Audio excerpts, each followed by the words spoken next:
सो है एवरीवन, कैसे हैं आप सभी लोग। मेरा नाम है ऋषभ। मैं इस चैनल पर कंटेंट डालता हूँ, वैसी रैंडम कंटेंट, कभी कॉमेडी, कभी कुछ अपने डेली लाइफ शेयर करता रहता हूँ। तो जिनको नहीं पता, मैं गुड़गांव से बिलोंग करता हूँ। मैरिड हूँ, मेरा एक बेबी है 1.5 ईयर्स का, 1.5 साल का। और by profession I am an advocate, मेरी वाइफ भी एडवोकेट है। बट वो जाती है कोर्ट। मैं पहले प्रैक्टिस करता था, बट मैंने अब छोड़ दी। मैंने जॉब भी करता था मैं कॉर्पोरेट में। बट उसके बाद मतलब ठीक है, सबका अपना इंटरेस्ट होता है। तो then I went into real estate, Gurgaon में रियल एस्टेट का काम। तो बेसिकली फिर हमारी शादी हुई थी 2021 में। Then we had a baby in 2024। तो उसके बाद से देखो, एक लाइफ की रियलिटी बताता हूँ। अगर आप लोग मतलब किसी अलग सिटी में रह रहे हो, आपके पेरेंट्स आपके साथ नहीं रहते, तो बहुत डिफिकल्ट पार्ट होता है ये। ठीक है।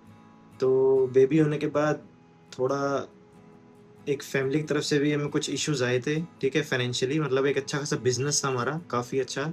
बट वो ऑल ओवर द नाइट एकदम बंद हो गया। मतलब हमें वाइंड अप करना पड़ा, हेवी लॉसेस हो गए कुछ बहुत ज़्यादा। तो उससे देखो, ऐसा नहीं होता कि अब फैमिली अगर कहीं इफेक्ट आएगा तो पूरी फैमिली को इफेक्ट आता है, उससे कहीं भी कुछ प्रॉब्लम होएगी। तो हमें भी बहुत प्रॉब्लम्स आई, ठीक है, फाइनेंशियली भी आई, हर चीज़ में। तो उस केस में क्या हुआ, अब बेबी होने के बाद वन ऑफ द पेरेंट को अपना करियर थोड़ा सा सेक्रीफाइस करना पड़ता है। रीज़न, क्योंकि बेबी के आने के बाद बहुत फाइनेंशियली आपको थोड़ा-सा स्ट्रॉन्ग रहना पड़ता है, बेबी के खर्चे बहुत होते हैं।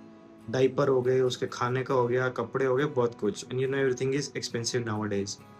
तो हमें प्रॉब्लम्स आई थोड़ी, हमने मिलके फेस किया। एक टाइम ऐसा है, मेरे पास जॉब भी नहीं थी, मेरा बिज़नेस भी नहीं चल रहा था। देन उस सिनेरियो में मेरी my wife got an opportunity, उसको जॉब लगी। तो वो जॉब पे भी गई और बाद में उसको अपॉर्च्युनिटी मिली कोर्ट में प्रैक्टिस करने गुड़गाँव में। तो वो गुड़गाँव कोर्ट में जाती है as an advocate, she practice there. तो हमने सोचा चलो ठीक है, मेरा काम तो ऐसे, मैं रियल एस्टेट में हूँ, ठीक है, मैं रेंट का भी काम करता हूँ और सेल परचेज़ का भी। तो मेरा काम तो ऐसे है कि मैं घर बैठ के भी काम कर सकता हूँ, मतलब हाल्फ डे जब वो कोर्ट से आ जाती है, उसके बाद मैं अपने काम के लिए निकलता हूँ। ऐसा हमारा शेड्यूल रहता है। तो हमने डिसाइड किया कि ये एक ऐसी चीज़ है जिसमें दोनों अपना-अपना करियर में मतलब कंटिन्यू कर सकते हैं। तो हमने ये डिसाइड किया कि फर्स्ट हाल्फ में मेरी वाइफ़ जाएगी कोर्ट अपना काम करने, सेकंड हाल्फ में मैं जाऊँगा अपना काम करने। तो ऐसी हमारी लाइफ़ चल रही है पिछले 1.5 साल से। वो प्रांश, मेरे बेबी का नाम प्रांश है। वो 2024 में हुआ था दिसंबर में। उसके बाद से अब तक ऐसे ही चल रहा है, मतलब फर्स्ट 6 मंथ्स तो वो काम पे नहीं जा पाई थी, तब तक मैं ही कर रहा था। तो आफ्टर 6 मंथ्स वो कोर्ट जाना स्टार्ट हुई। अब वो कोर्ट जाती है और मैं आधे दिन घर से काम करता हूँ। तो इस वीडियो से मैं एक मैसेज देना चाहता हूँ उन लोगों को, जो कपल है, जो जैसे अपने पेरेंट्स से, फैमिली से अलग रह रहे हैं, ठीक है? तो अगर वो दोनों अकेले हैं और वो बेबी प्लान कर रहे हैं, अपने माइंड में एक चीज़ ज़रूर फिक्स कर लेना कि आप दोनों में से किसी एक को अपना करियर थोड़ा-सा सैक्रिफाइस करना पड़ेगा।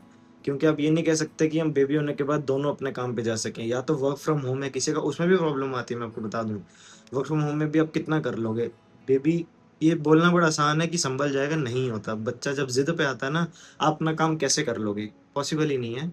किसी एक को अपना काम सैक्रिफाइस करना पड़ेगा। जॉब तो बिल्कुल नहीं हो सकती, अगर आपकी कहीं पे कमिटमेंट है, आप कहीं पे जॉब करते हो, आपको काम तो करना पड़ेगा, ठीक है? कंपनी को तो काम से मतलब है। आप उनको ये नहीं कह सकते मेरा बेबी है, मैं काम नहीं कर पाया, कोई कुछ एक्सक्यूज़ नहीं काम आता। तो अगर तो आपका कोई ऐसा बिज़नेस है कि आप घर से काम कर सकते हो मैनेज टाइम निकाल के, कोई टाइम बाउंडेशन नहीं है, तो वेल एंड गुड। लेकिन जहाँ पे आपकी टाइम बाउंडेशन है, वहाँ पे आप नहीं मैनेज कर पाओगे बेबी के साथ। तो आइदर ऑफ द पेरेंट को ये सैक्रिफाइस करना पड़ेगा। और उस केस में तो चलो कोई प्रॉब्लम है ही नहीं, अगर आइदर द पेरेंट, जैसे कोई फादर है सपोज़, उसकी बहुत अच्छी सैलरी है, उसकी बहुत अच्छी इनकम है, कि उसको प्रॉब्लम ही नहीं आएगी। कि आजकल क्या है ना, देखो महँगाई इतनी है गुड़गाँव जैसे शहर में, अगर आप रेंट पे रह रहे हो, तो काफ़ी ऐसा जगह है कि अगर आपकी बहुत अच्छी इनकम नहीं है, तो आपके फाइनेंसेस मैनेज होंगे नहीं। सब कुछ इतना महँगा हो चुका है। अगर तो आप मतलब जो हस्बैंड है उसकी सैलरी इतनी अच्छी है कि कुछ फ़र्क ही नहीं पड़ता, कि अगर वो अकेला कमाए तो भी चल जाएगा, तो कोई प्रॉब्लम है ही नहीं। फिर तो जो मदर है वो टोटली बेबी पे ध्यान दे। बट हमारे सिनेरियो में देखो, इसमें कुछ शर्माने वाली बात है नहीं। हमारे साथ हुआ कुछ ऐसी ट्रेजेडी कि ऑल ऑफ मतलब एक ही रात में, मतलब एक ही दम से सब कुछ खत्म हो गया। अब जहाँ पे करोड़ों के फाइनेंसेस, मतलब सब कुछ होते थे, करोड़ के टर्नओवर होते थे, सब कुछ होते थे। अब वो एक ही दम से सब कुछ खत्म हो जाए, तो आप ये समझ सकते हो कितना मुश्किल है। क्योंकि इंसान अपनी इनकम के अकॉर्डिंग अपना लाइफ़स्टाइल सेट करता है। अब लाइफ़स्टाइल बढ़ाना बहुत आसान है, पर उसको डाउनग्रेड करना उससे डबल मुश्किल है।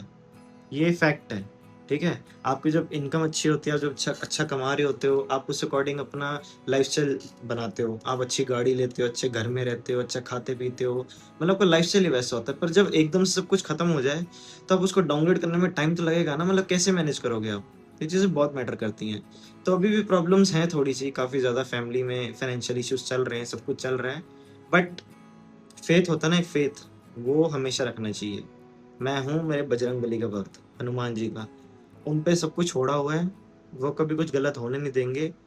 लाइफ में हर चीज़ देखनी पड़ती है, अच्छा टाइम भी देखा था, बुरा फेज़ भी देख रहे हैं, फिर अच्छा टाइम आ जाएगा। तो फेज़ तो लाइफ में आते रहते हैं, अभी थोड़ा-सा मतलब थोड़ा-सा बुरा फेज़ चल रहा है, बट कोई बात नहीं, हमारे बजरंगबली हमारे साथ हैं, वो हमें बचाएँगे। तो लाइफ में कभी डरना नहीं, मतलब ठीक है, आप क्या हो गया मतलब हिम्मत मत हारो, करना तो है, मन में ये सोचो अपनी फैमिली के लिए करना है, ज़िंदा तो रहना है ना, तो करना पड़ेगा और हो जाएगा सब। अपने भगवान पे भरोसा रखो। तो ये वीडियो अब मैं क्या कह रहा हूँ, मैं इस चैनल पे ना व्लॉगिंग स्टार्ट कर रहा हूँ, ठीक है? मैं आपको ये भी दिखाऊँगा हम घर में कैसे मतलब बेबी के साथ कैसे टाइम पास होता है। फिर मैं शाम को जाता हूँ अपने काम पे, मैं गुड़गाँव भी कवर करवाऊँगा आपको, कि गुड़गाँव में क्या कैसा लाइफ़स्टाइल है, मैं कहाँ-कहाँ जाता हूँ या गुड़गाँव में प्रॉपर्टीज़ कैसी हैं। मैं बेसिकली इस वीडियो से लोगों की मदद करना चाहता हूँ जो सपोज़ कोई लखनऊ से किसी की जॉब लगी है गुड़गाँव में, वो गुड़गाँव में शिफ्ट होना चाहता है। तो उसको ये पता होना चाहिए कि जहाँ मेरा ऑफ़िस है उसके नियर बाय ऐसे कौन से प्लेसेस हैं, ऐसे कौन से सेक्टर्स हैं, कौन सी सोसाइटीज़ हैं, क्या लोकेलिटी मैं सेलेक्ट करूँ जहाँ पे मैं अपना घर ले सकूँ। मतलब सबको अपना बजट के अकॉर्डिंग चाहिए होता है। कोई अकेला तो वो 1 आरके ढूँढता है, 1 बीएचके, 2 बीएचके, 3 बीएचके, सबकी अपनी-अपनी चॉइसेस होती हैं।